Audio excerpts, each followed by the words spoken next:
derecho a la vivienda es un derecho que nuestra Constitución garantiza y que tiene que ver con aspectos vinculados a la vivienda en sí mismo, pero fundamentalmente a la vivienda en un contexto más amplio. Y por eso hoy estamos insistiendo y profundizando en la idea de derecho a la ciudad. Una idea que ha sido manejada desde hace aproximadamente 60 años, pero que tiene una particular vigencia en los últimos años, sobre todo a partir de las reivindicaciones de los movimientos sociales urbanos en América Latina y en todo el mundo, y que ha sido crecientemente reconocida por organismos internacionales y que está siendo reconocido desde el año 2016 por la Conferencia Mundial sobre Asentamientos Humanos Sostenibles de las Naciones Unidas, que se realizó en la ciudad de Quito, y que el gobierno uruguayo, a través de su informe nacional, ha incluido como uno de los conceptos vertebradores de su política de vivienda y de hábitat. ¿Qué queremos decir cuando hablamos de derecho a la ciudad? Estamos hablando del derecho al goce de todos aquellos bienes materiales, pero sobre todo intangibles, bienes culturales que hacen a la convivencia ciudadana y que le dan un sentido justamente al derecho a la vivienda. En ese sentido no estamos haciendo una oposición entre la ciudad y el campo, entre el medio urbano y el medio rural, sino que este concepto de derecho a la ciudad es extensivo incluso a las políticas que lleva adelante, por ejemplo, MEVIR, en las pequeñas localidades del medio rural o en el medio rural disperso incluso. Es decir, facilitar que todas las personas, que todos los habitantes, que todas las familias estén en condiciones equivalentes en cuanto a las posibilidades, por ejemplo, de acceder a los servicios educativos, a los servicios de salud, a los servicios culturales, al trabajo, a las oportunidades, es decir, todo aquello que está mejor garantizado o mejor planteado en los contextos urbanizados, pero que se extiende a todo el territorio. Ahora bien, cuando hablamos de derecho a la ciudad, también hablamos de derecho a una convivencia en el medio urbano que tiene que ver con un equilibrio, con una integración social que está fuertemente amenazada por algunos procesos sociales, económicos, políticos y culturales contemporáneos que presionan o a que apuntan en una dirección contraria. Claramente, algunos procesos como son, por ejemplo, los llamados por los especialistas de segregación socioterritorial, llevan a que los grupos sociales se estén ubicando preferentemente en algunos territorios y que puedan entonces generarse espacios para la vida y para la residencia de aquellos sectores de más altos ingresos o los ricos, y que haya otros espacios, otros barrios, otros lugares donde se asienten los sectores de más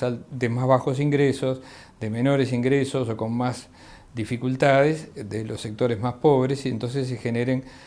ciertas especializaciones en el territorio que a todas luces son inconvenientes, por cuanto empobrecen la vida en sociedad, dificultan las interacciones entre las personas y generan muchas veces incluso estigmatizaciones, por cuanto se puede de alguna manera catalogar a las personas por los lugares en donde viven, en donde desarrollan su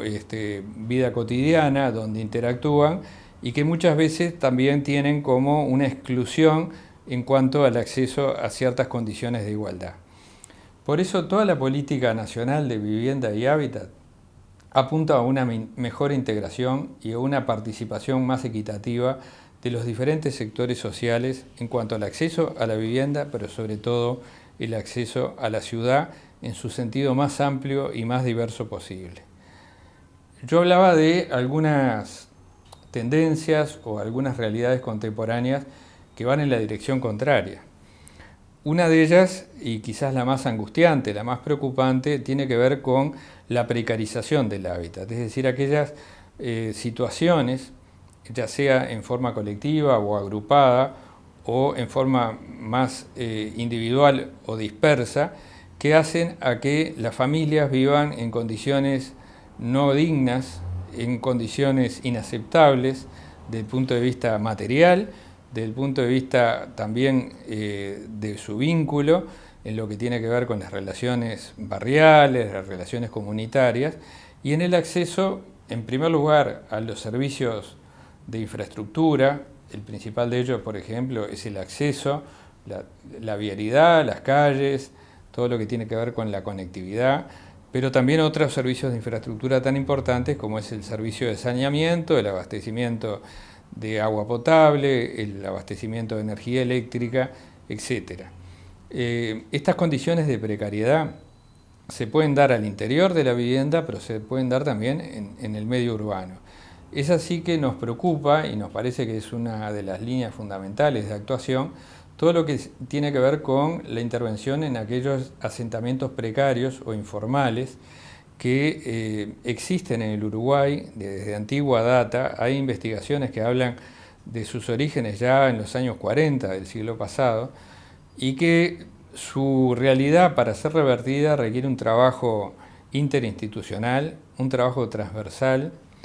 que integre el conjunto de las políticas sociales, que tenga la política de vivienda como uno de sus aspectos fundamentales, pero que se acople, por ejemplo, con temas tan fundamentales y tan centrales en la vida social como es el acceso a oportunidades de trabajo, el acceso a la educación, el acceso a la salud, el acceso al espacio público en condiciones de igualdad,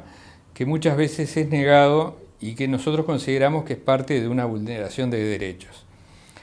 En ese sentido, para intentar dar vuelta a esta realidad y empezar a ganar más espacios para la ciudad y para la ciudadanía, existen múltiples modalidades de intervención. Yo voy a mencionar tres en particular. La primera de ellas es la que realiza el proyecto de mejoramiento de barrios, que trabaja con el asentamiento precario como unidad de intervención, pero que también lo ubica en el contexto del barrio precarizado, del barrio popular, para buscar una integración adecuada de ese asentamiento, consolidándolo en el lugar donde está, mejorando las condiciones externas a la vivienda a través de la generación de calles, de sendas peatonales, de espacios públicos, de algunos equipamientos sociales, como son centros CAIF, como son centros comunitarios o policlínicas, de espacios públicos, obviamente de todas las redes de infraestructura, de servicios públicos y también de mejoras a la vivienda. Esta intervención se realiza fundamentalmente en aquellos asentamientos que luego de una evaluación técnica y de un trabajo con la comunidad se considera que es viable consolidarlos en el lugar donde ya están, generando mejores condiciones para las familias. Luego tenemos otra modalidad que también tiene distintas experiencias exitosas en el país, tanto en Montevideo como en algunas ciudades del interior, que es el llamado Plan Nacional de Relocalizaciones, que interviene de una manera distinta en la medida que se evalúa, luego de un trabajo técnico y también de un diálogo con la comunidad, que por condiciones que no son revertibles, ese asentamiento, ese grupo de familias no puede permanecer en el sitio donde estuvo viviendo. Estamos hablando de predios, por ejemplo, que están vinculados a las márgenes de arroyos o de ríos, o incluso del Río de la Plata, en predios que son inundables en forma recurrente,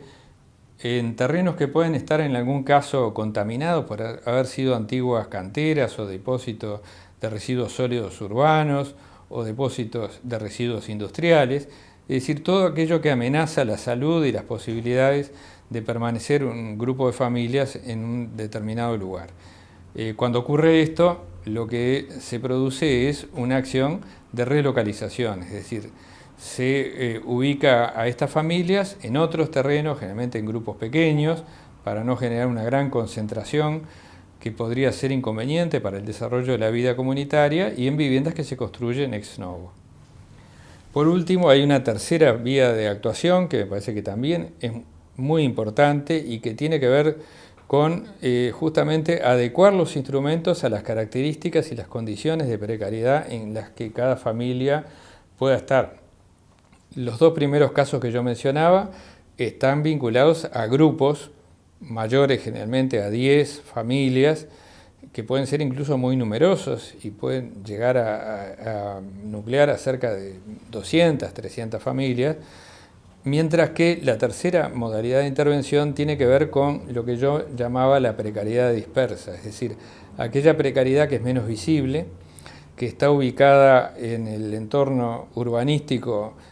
formal muchas veces, y que tiene que ver con la solución de grupos pequeños de familias que trabajan juntas, pero que mejoran su vivienda. Y en ese sentido, el programa que trabaja con estas familias es el Plan Juntos, que trabaja con grupos de entre 8 y 10 familias en un entorno próximo, dentro del mismo barrio, organizándolas a través de un proyecto común, pero también capacitando. Generalmente muchas de ellas están integradas por jefas de familia, madres con hijos menores a cargo, que participan en la obra, en los procesos de mejora de su vivienda y que redunda en un mejoramiento de las condiciones de vida para superar esa situación de precariedad que puede estar dada originalmente por una vivienda de materiales precarios o livianos, o eventualmente por una situación de hacinamiento. Estas son las tres formas con las que estamos trabajando y con las que buscamos seguir insistiendo en una coordinación con las otras políticas sociales para lograr una superación de las condiciones de precariedad y exclusión a las que están sometidas muchas familias del Uruguay, lamentablemente.